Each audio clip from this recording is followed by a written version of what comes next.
今集閱讀博覽為大家帶嚟嘅係幫港出聲博客說書人嘅文章，抗中抗美抗俄腦洞組織 D7係7隻大單還是7隻紙娃娃？一覺醒嚟，太陽從西邊升起，差啲以為美國最忠實嘅看門犬北約亦都開始轉行反美啦。近排丹麥前總理、北約前秘書長拉斯穆森喺一次採訪入邊公開批評美國總統特朗普顯著削弱咗西方聯盟。佢怪責美國退出自由世界領導者嘅角色，認為呢個或將會迫使歐盟啦、同埋英國啊、加拿大啊、澳洲啊、日本、南韓、新西蘭成立新嘅國家集團。佢仲幫呢一個除低咗美國頸帶嘅集團呢諗咗個名啦，叫做 D7，即係 Democratic Seven，認為呢7大民主政體可以團結起嚟，抵禦嚟自中國或者美國嘅脅迫。等等先，抵禦美國。聽到北約前頭目拋出呢個偉大嘅構想，筆者真係忍唔住會心微笑。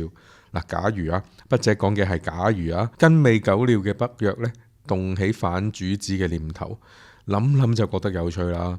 眾所周知，北約呢係由美國話事噶嘛，一班2打6，跟住老大打贏蘇聯。筆者壞心腸咁諗下，就好似啲球迷幻想自己同球王美斯一齊踢波，大殺四方。其實無論有理定係冇理，根本就冇分別。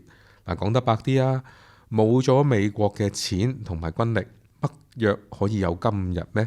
反美國大膽狂徒，你配咩？拉斯穆森嘅言論呢，嚟自對美國總統特朗普喺俄烏戰爭入邊變相協助俄羅斯宰割烏克蘭嘅不滿。拉斯穆森呢，今年曾經有講過，特朗普認為中國、美國同埋俄羅斯係目前世界嘅3大權力中心。言下之意就係認為特朗普呢已經將歐洲排除在外。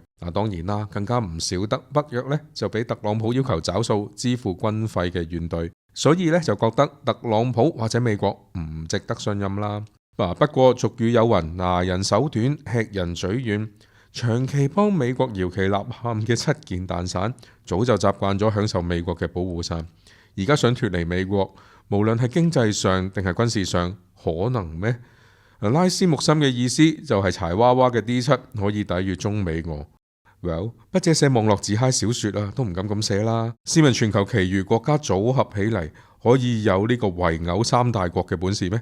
更何況淨係得把口靠美國，但係又想甩開美國嘅 D7。不過 D7 呢個 D 字用得都仲 OK 嘅，可以令人想起 Doggy 7， 7隻跟尾汪圍埋一齊，唔係啱啱好咩？就係唔知道呢7隻係大單定係7隻紙娃娃呢？